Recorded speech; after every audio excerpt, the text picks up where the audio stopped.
because the expectation is that men will behave like animals, either individually or in groups, and attack women. When you talk to the imams and you say, it's men should be taught to control their sexual urges, the imam will say, actually, it's women who should stay out of sight. It's women who should cover themselves up. I want to start by talking about the grooming gangs crisis, rape gangs epidemic. Is this specifically an Islamic problem? Because many people have said that this isn't to do with people's religion or even ethnicity. It has to do with people's ethnicity and with people's religion. And that's the core of the problem. So instead of protecting these victims, vulnerable girls, some of them as young as 9 years old, we fret about what to label it, what to call the problem. In the case of the UK, that many of them are of Pakistani origin and some of them Bangladeshi, but there are also other ethnic groups. In the case of the Netherlands, I lived in the Netherlands in the late 1990s. What you call grooming gangs in the UK, in the Netherlands, they were called lover boys. And it was young Muslim men, mostly of Moroccan origin, who did the exact same thing, who went and struck up relationships with young girls in very poor neighborhoods, white working class neighborhoods, and then gave them the impression that they were boyfriend and girlfriend, and then gave them presents, giving the impression to the young girl that her boyfriend cared so much and was seeking a life of commitment, and then found themselves pimped in the red light districts in Amsterdam and other areas where young women are sold into prostitution. When you look at the stories in Sweden and Germany, what you see are these gangs, many of them related to one another, blood relations of one another, preying on young women. I saw the phenomenon. I saw also sexual assaults perpetrated by groups of young Muslim men, mostly young Muslim men, but there are others. There are also non-Muslims. For instance, there were men from the former Yugoslavia, Serbians. Some of them come from some African countries that are not necessarily Muslim, but they are immigrants. They are doing this either in groups, and it is an organized system, such as the grooming gangs, or it's spontaneous, what looks like a spontaneous, cohorts of young men finding a vulnerable woman on the streets at different hours of the day, train stations, other places, and then assaulting in ways that to European eyes seem almost warlike. The cases that are reported in Sweden that sometimes end in the death of a victim. What we saw, I think it was in 2015, 2016, sort of the game of the harrush, which is when a young woman is encircled by a man, and they really do create this prey-predator dynamic. And the young woman is assaulted, her clothes are torn down, and these men form three concentric circles, where the inner circle is the one that is assaulting the victim in all this different groping, trying to put something in every orifice of hers. And then there is a middle circle that is cheering this thing on. And then there is an outer circle that makes sure the outside world doesn't stop it. Now, things like this happen regularly in Egypt. They happen in Pakistan. They happen in different parts of the Muslim world. But these things are now, you're seeing them in Europe. And what we made this trade-off in different countries. Not all countries did it, but countries like Sweden, the United Kingdom, the Netherlands, Germany, France. The trade-off is we want to protect a minority. We don't want terrorist activities. We don't want what happened, say, for instance, in Denmark in 2016, when an imam went shopping around with real and fake cartoons and mobilized the Muslim outrage. So there's all this tiptoeing around Muslim minorities for various reasons. But for whatever the trade-off is to sacrifice these young, vulnerable women, it is for Europe and Western societies to give up their commitment to the protection of children and women. And it's awful, and it's shameful, and it needs to stop. As I said, there's been a long argument from generally those on the left who claim, if you look at some of the data, a lot of it comes from white people, particularly paedophiles in the UK, and it's not just one specific group. I thought I'd just say that just for a bit of balance, but I want to ask about Islam itself. What is it about Islam that you think made these people do these horrific crimes and essentially rape young white children?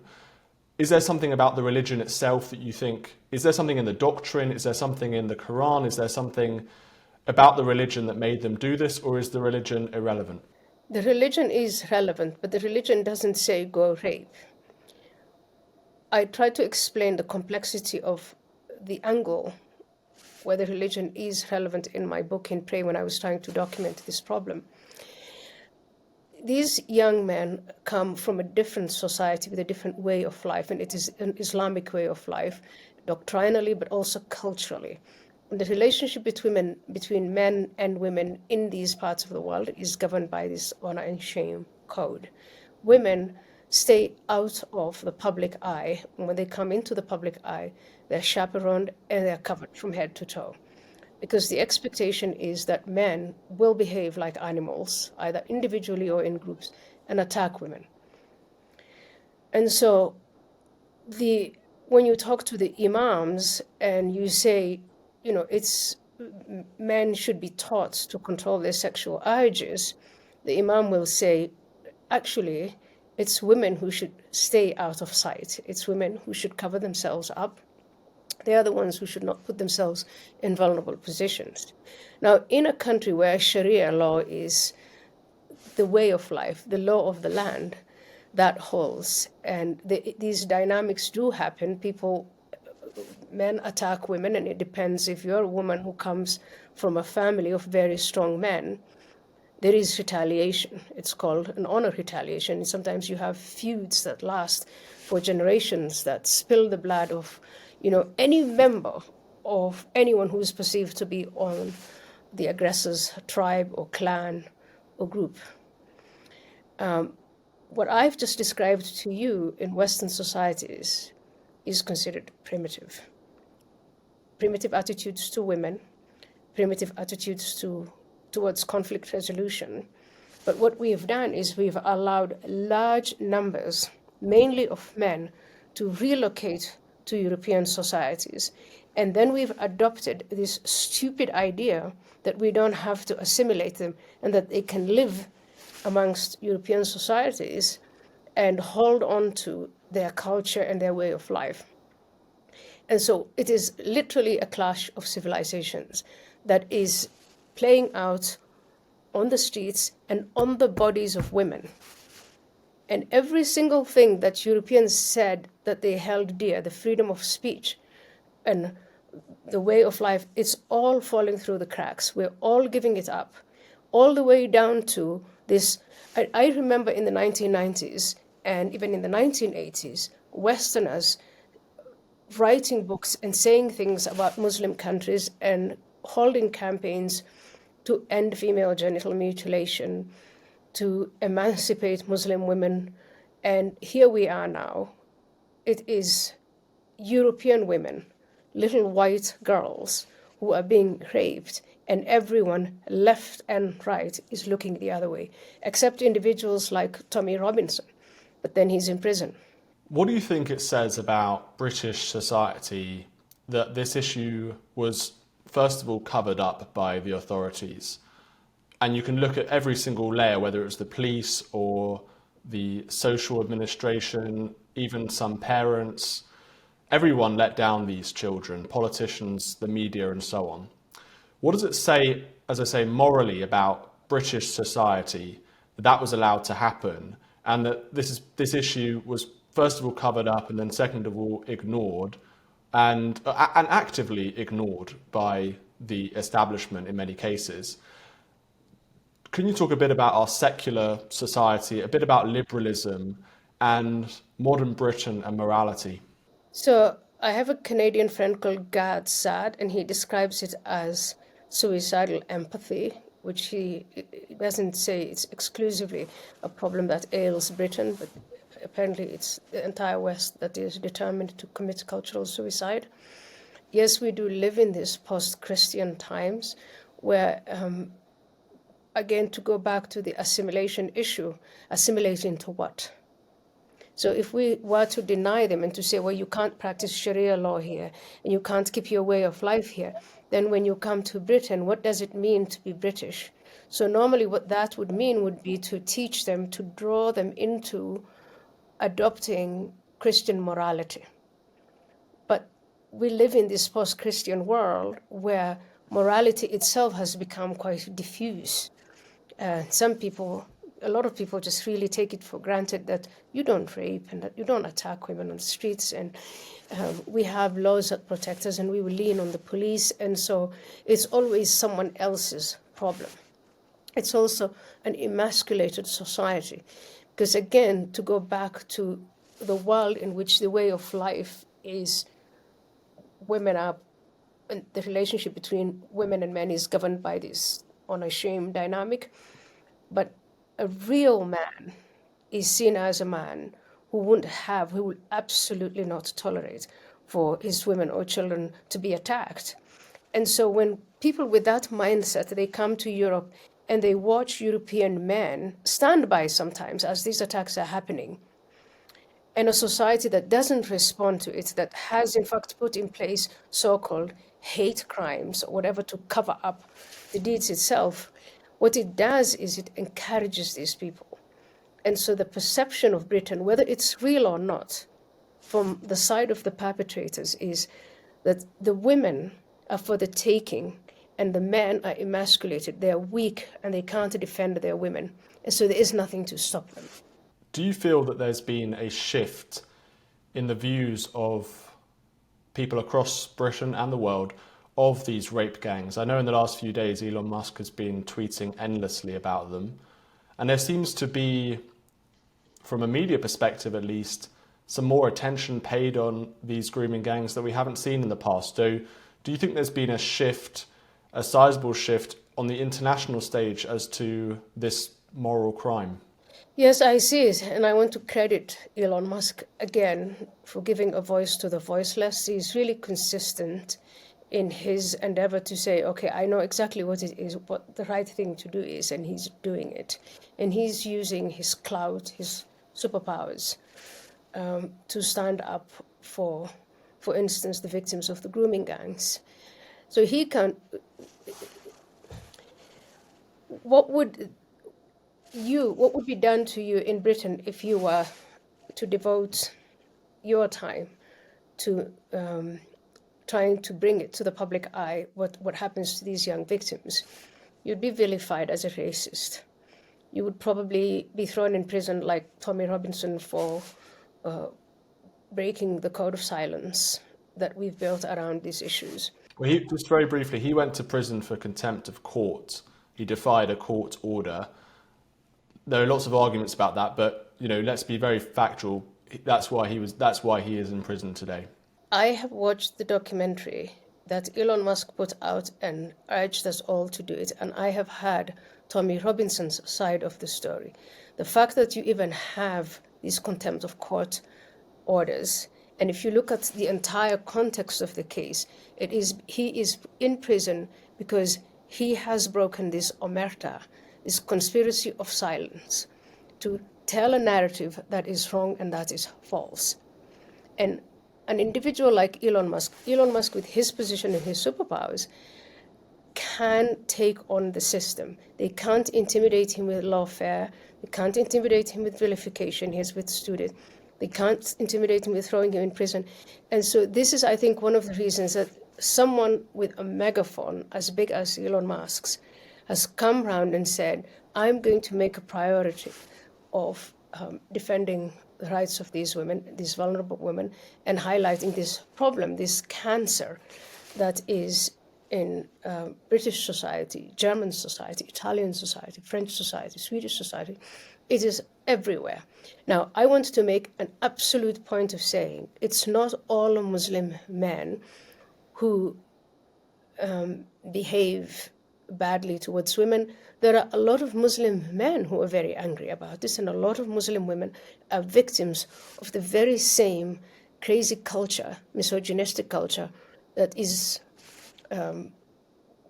tribal combined with, yes, Islamic. I'm sorry, that is the truth. So it's not all Muslim men, but it is a large number of men from immigrant communities who do behave in these ways. And why is it all breaking up? And yes, Elon Musk is part of it. I also think it is touching on, as long as the problem was limited to the working classes, who are vulnerable in many ways and too weak and don't have the powers to stand up to this, to stand up to the establishment, to stand up to the powers that be. That was one thing. But because of the scale of these crimes are now coming into middle class, lower middle class, middle class, upper middle class communities. And because of that, I think it is becoming, and it's not just the sexual crimes. There are all sorts of other crimes that are taking place. And there are changes that people are feeling in their own countries, and they're saying, this isn't my country anymore. And I think it's the combination of all of these factors. It's the combination of the outcome of the election in America on November 6th. All of this, I think, is emboldening many Europeans to think that it's a matter of survival now. It is no longer just you can sit back, or you can buy a ticket to another country, or you can move from this neighborhood to that neighborhood. There's nowhere left to move. Beyond arresting the perpetrators and using the law to go after the people who committed these awful crimes, what is your prescription? How do we change the cultural attitude of these immigrants who are in Britain? Like, they're not going to be deported, almost certainly not under this Labour government or under a Conservative government. They're going to be in Britain for a long time and across the West for a long time, probably. How do we integrate these people? How do we prevent them from doing this sort of thing in the future?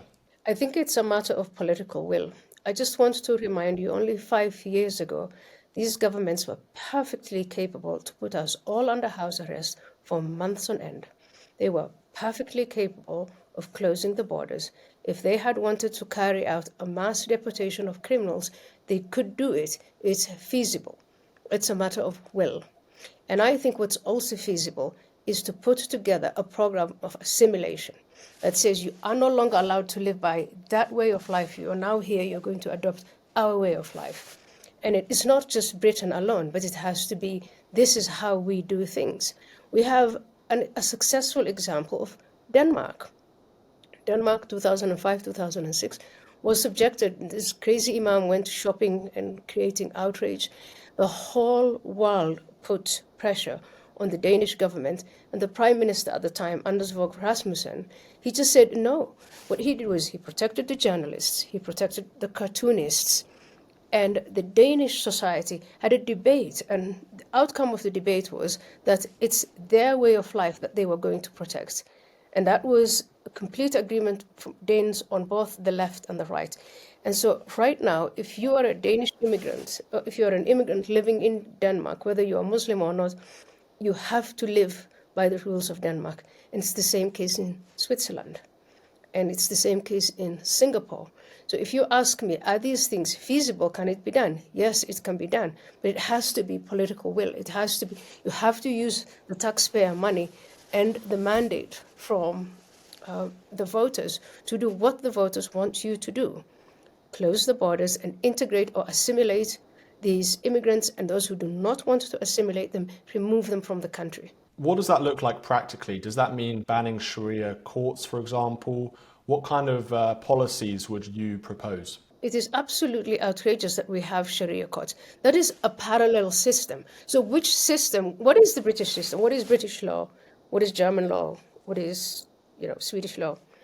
And what does that say? So you've allowed an entire parallel system to take place of a population that has refused to assimilate, again, not all of them, but many of them. And then numbers are going to grow either through the birth rate or through more immigration. So what does that mean? Of course, you have to abolish Sharia law. It should never have been allowed to begin with. You have to have only one system that applies to everyone equally. That is what British law, British common law, is about that. And so that is what you apply.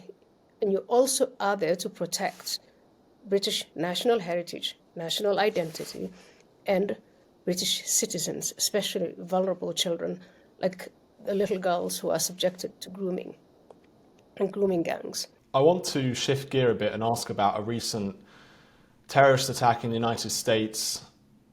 On New Year's Day, a ISIS supporter murdered 15 people at a New Year's celebration in New Orleans. He injured more than 35. He drove his car into a crowd. He used an AR-15 rifle. He planted pipe bombs, which fortunately didn't go off. Can you talk a bit about the threat of radical Islam in the United States today? I think many people, because there have been fewer attacks over the last few years, perhaps believed that radical Islam wasn't as much as a threat in the US, but clearly it is. So can you talk a bit about the situation today? It is. I mean, if you look at radical Islamic ideology, the top target enemy country is Israel and the United States. Those two are mentioned in one breath. So nearly 25 years ago, when 9/11 happened, the threat at home here in America was discussed and debated, and there was a perspective that we are at war, yes, with an ideology, but we have to take a war approach towards this problem. And then there was a competing perspective as time went by, and that was, let's use the criminal justice system. We're dealing here with criminals. And those two competing perspectives, I think in a way in the last 20 or so years have been resolved and have become some kind of hybrid. And mixed in with this is the rise of progressivism, the woke agenda, where Islamists at home here in America who are actively subversive have found common ground with the progressives. So they were able to recruit here radicalized people, with their mosques. They have an online presence, they have a media presence. It's what I call dawah versus jihad. And jihad is when they apply violence, and in this case, terror attacks. So my take on this is, given the events after October 7, 2023, and Israel's retaliation, and the fact that America supported Israel or did not condemn Israel enough, that the Islamists are rekindling this. It's time. Within Islamism, you have, again, these two schools of thought of when to use dawah or persuasion, diplomacy, nonviolent means, and when to use violence. And in my view, the two prominent Islamist movements, the Islamist regime of Iran and the Muslim Brotherhood, at this moment are in a weak position. The Islamist regime of Iran is exposed. All their proxies are taken down. Hezbollah, Hamas is gone. The presence in Syria is gone.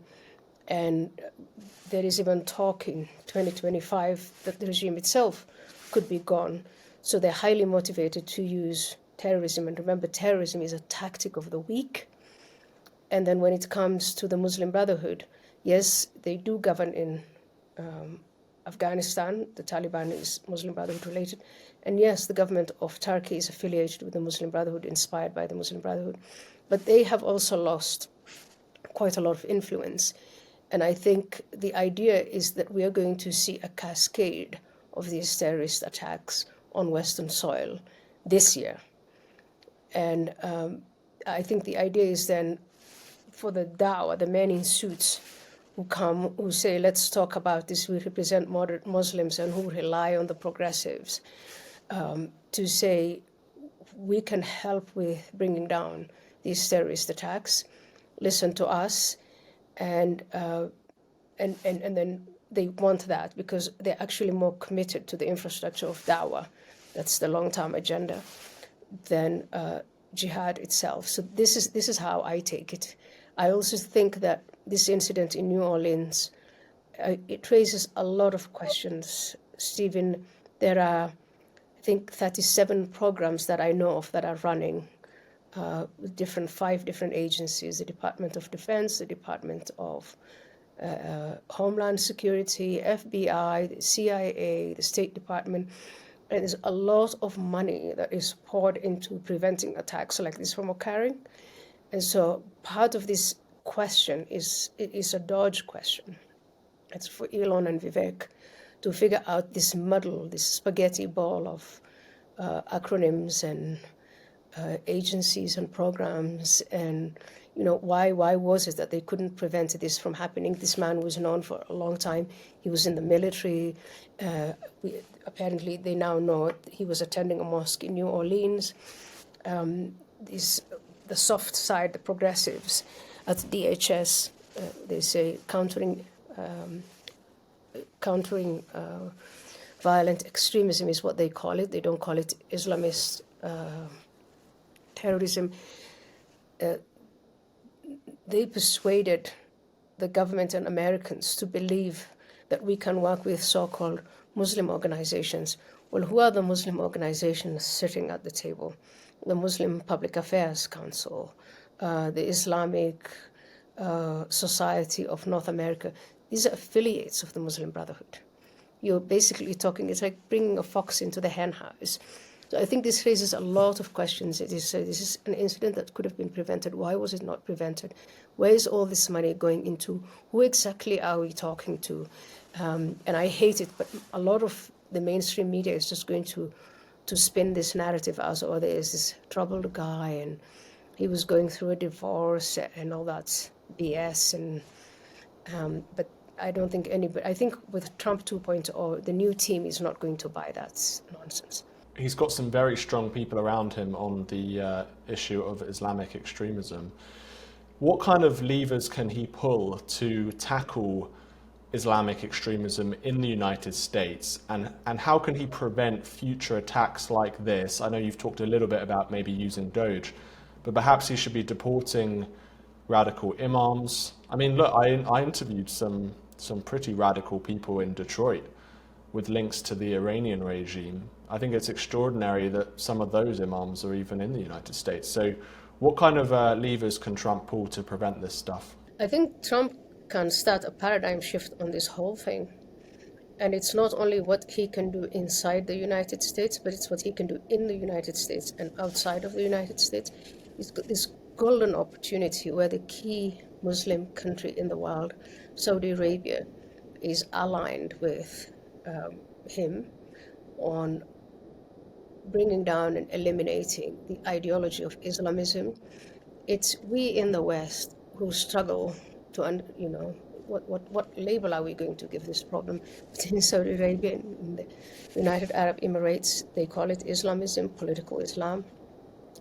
And so, unlike 25 years ago, today we actually have Muslim governments that are willing to work with us on identifying the threats, identifying the leadership, identifying the content, and have experience in taking all of these things down. So Donald Trump and his team are well positioned to completely eliminate the presence of the Muslim Brotherhood and the Islamist Iranians. There's also an opportunity to work with Israel because, again, Israel has now reached this moment in the war that Hamas started on October 7, 2023, where the initial stage was to destroy the military capabilities of Hamas. So the tunnels, the men, take their money down, their networks. And then the next step 2 is to go after the ideology. So I think right now you have a number of very strong countries that want to focus on taking down the ideology wherever it may be. So it's an amazing moment. Bring back the Abraham Accords, and or resume the Abraham Accords and then work together to get rid of these the imams that you saw in Michigan, but they're not only in Michigan, they are all across the United States. I think I told you in a previous interview that the fastest growing converts community is in Houston, Texas, and they're Hispanics. And so all of these efforts that they have in place to convert people who are not Muslim, to radicalize individuals who are Muslim but are not radical, to infiltrate institutions, to build alliances with progressive groups that hate America, all of that can now be taken down. Thank you for watching this video. If you want to watch more content, please subscribe to our new GBN America YouTube channel. Thank you so much for watching GB News, the People's Channel, Britain's news channel.